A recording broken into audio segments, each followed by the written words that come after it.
Hey, I don't know how to start this off, as this is the first time of me actually doing something like this, recording myself of my own audio and then putting screenshots of what I've recently done into the video so you can see what I've done as a progress.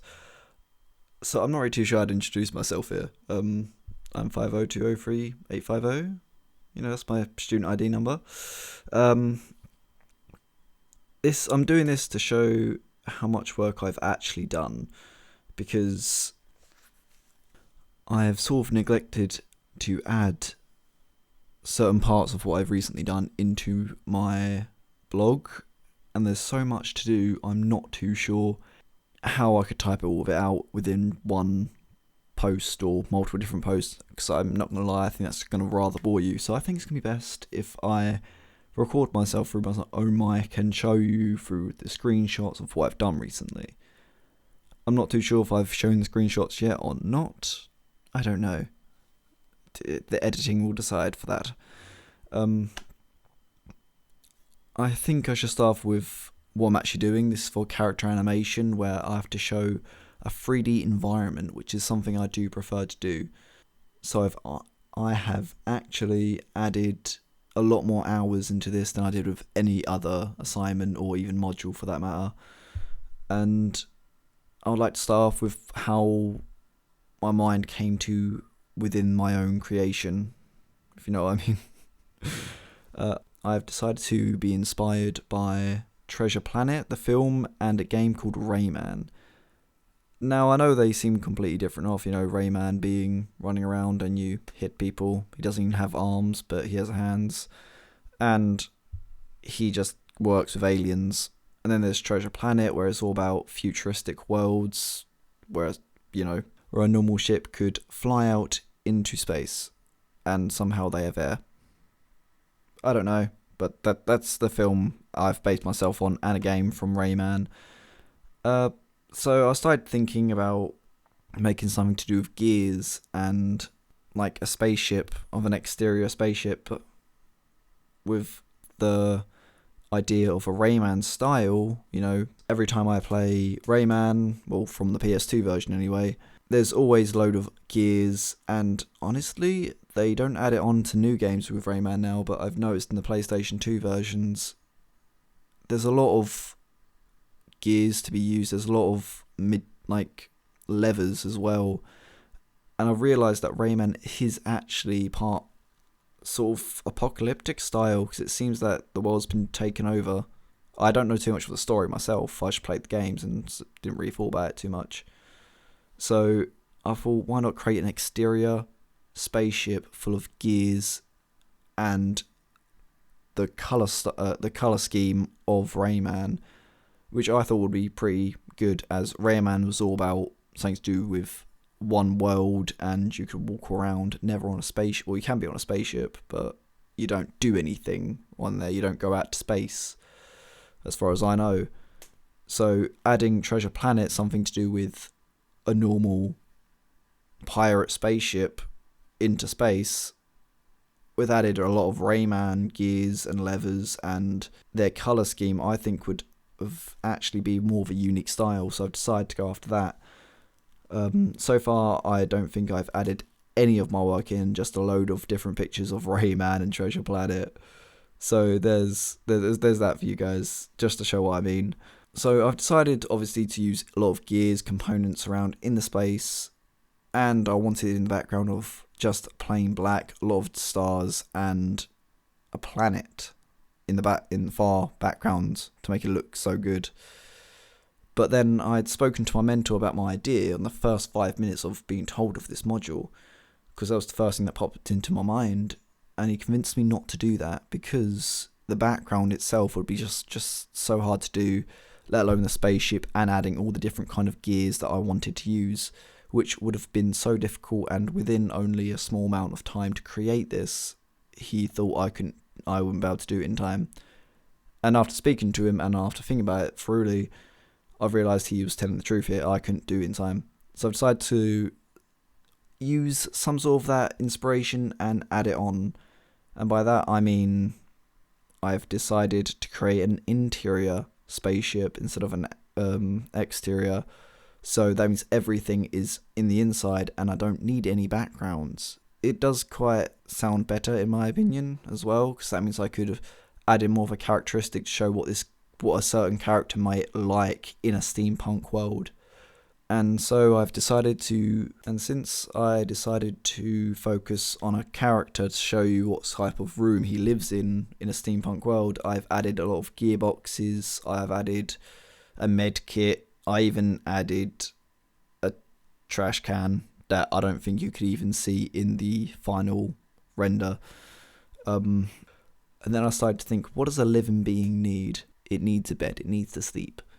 So I thought, why not make a bed first? And I needed some sort of inspiration for that as well, because it's a whole new bed I need to make. It's the first thing that I'm going to create that's going to inspire me for the rest of the whole entire interior of the whole entire spaceship. And so I've decided to choose inspiration from Despicable Me. Yeah, that doesn't sound too promising, but once you think about it, Despicable Me's bed, the only bed that you get to see in the first film, or from what I know of the first ever film in Despicable Me, the main beds that you see are the children's beds, which, by the way, are nukes. They are bombs. They sleep on bombs, and I thought that was such a great idea to use within my own starting point, which is a massive bomb for a bed. That took me about 3 hours to do. So I've decided to make a bed from Despicable Me, inspiration, bombs. And I started off using a cylinder. Hopefully it ended up looking good. As you can see through the screenshots, it does look like a race car in my opinion. But I did really try to make it look more of a bomb type of thing, but I didn't want it to make it look exactly like the same as well. I wanted it my own style, which ended up being kind of like a race car, which I quite look at and I find it quite funny, because now I look at it and I keep on thinking of a race car mixed with a bomb, which does seem kind of steampunky as well. It was one of the most hardest things I had to model, because once I've created the normal cylinder, I had to create a knobby bit at the end of the rocket to make it look like it's a little spike coming out. I had to delete midway through the cylinder to have that little curve bit to make it look for a bed so you could lay down on it. But because of that, I had to append the corners together, which did actually mucked up the vertexes, and I had to do a lot of work, and even had to get my mentor to help me out to see what I had to do within that, and it was a lot more harder than I thought. I think through the screenshots, I do have some sort of screenshots of the vertexes sort of mucking up, and it was rather difficult to use. Anyway, that's just the first ever model I've ever made in this scene, and that's what sort of started it off, where I thought, there's rockets, it needs gears as well, so I added massive gears next to it.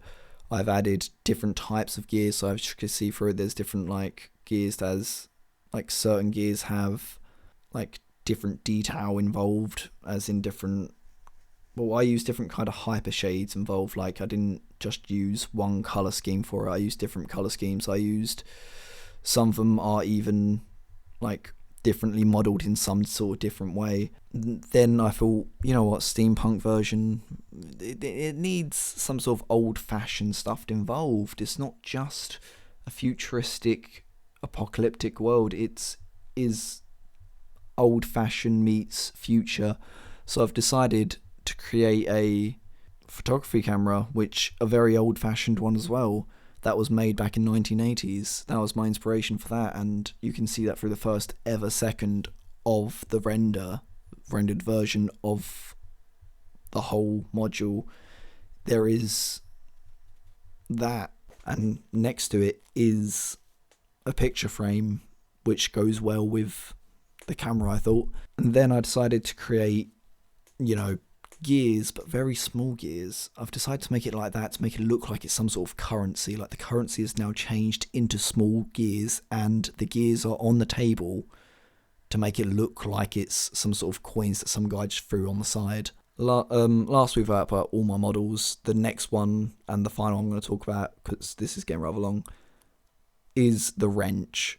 You cannot see it very well through the render. I don't even think I have that very well. I don't think I even have a screenshot. I might do. I'm not too sure. It is rather impressive, in my opinion, because it's probably my favourite thing I've ever made, because I made it by accident. I was trying to make a sword, ended up making a wrench. Halfway through I was just like, do you know what, this has to be a wrench, because it reminded me so much of Ratchet and Clank, that wrench, and I had to recreate that in my own form. I decided to add a lot less detail involved with it, because I've made too many models as it was, in my opinion, because I didn't know what else to make.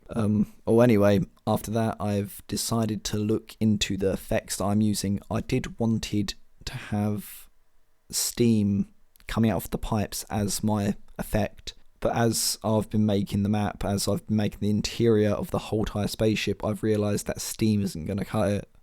It's just steam, and sometimes it doesn't even appear in the screen. It's going to appear for about 2 seconds or 1 second out of the 20 that I've made. So I've decided to create a furnace and a load of pipes connected to the furnace with fire coming from the furnace, which makes it look like the spaceship needs fuel of fire or smoke or steam of some sort, which made it look more of a steampunk, in my opinion, because I'm not gonna lie, steam could come out of anywhere in this modern age, in the future or the past. There's always some sort of steam, but when you see a furnace coming out of a spaceship, you have to think of that's more of a majority towards of a steampunk.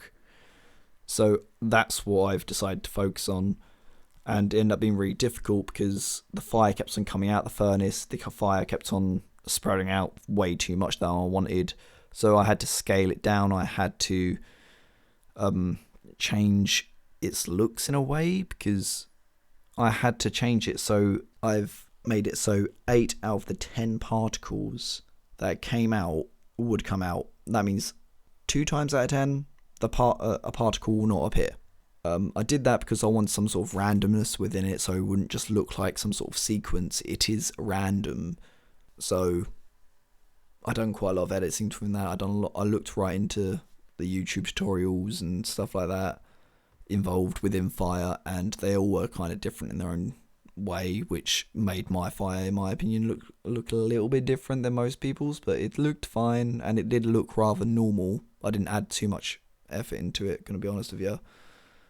Well, I did add a lot of effort to it. I added at least 2 hours of it, so I'm hoping that was good enough. It was rather hard because I had to keep on changing the size of the furnace, of not just the fire, but the furnace wasn't big enough for the fire. Sometimes I had to keep on remodeling it halfway through the render as well, but it will end up being all fine. It ended up looking fine. I'm happy with it now. And then I decided to create it where the camera would pan to the right after looking at the effects and going straight towards this huge gear and a few buttons, which to me, that looks like the main area where there is an actual background of, well, I would like to say Mars, but what it really is just the desert. So I thought the desert might look good. To make it look for Mars, obviously, to make it look like it's some sort of different land. And it may not look like it, but I have actually created a floor outside of the spaceship to make it look like there is some sort of landing. I'm not too sure if you can see it through the render or not yet, but that's what's going on right now. And lastly, I would like to say my current situation, that right now it is 3 a.m. and so far there is no render, because I've tried rendering it in all the correct settings, but yet it won't render out correctly. The lighting will be different from what it looks like in other renders, so it's going to be quite hard to wait for it to all be made, and it's a huge problem for me because the lighting was what mainly I focused on, where I put into certain different locations to make it look good in certain different angles. So now I've used area light, where it's just shows a light from the surrounding area, and it shows in a certain area of where you put the light, obviously. But because of this, the render will not look the same as the final render, or I would presume so, because it looks completely different from one I render it into a single frame, then a rendering the whole sequence. It looks completely different. So for me to stop that, I'm going to have to delete all of my lighting and change it with 2 directional lights, which hopefully would fasten up the render and actually give me the lighting that I want. Like I said, there was quite a lot to speak about. That's the reason why it's this long. Yeah, that's about it. Only because I'm still waiting for it to be rendered, and I don't know if my plan is working so far. But I've decided to speak about this to you through the audio way, because, like I said, there's too much to talk about through typing and through blogs, because I'm not going to lie, you guys will probably get absolutely bored of me doing this. No, just reading of what I'm talking about right now. I would get bored typing it, let alone like reading it. So there you go. That's me. That's my current situation. That's how I completely feel about this whole Thai course, or this module. There you go. See you guys later.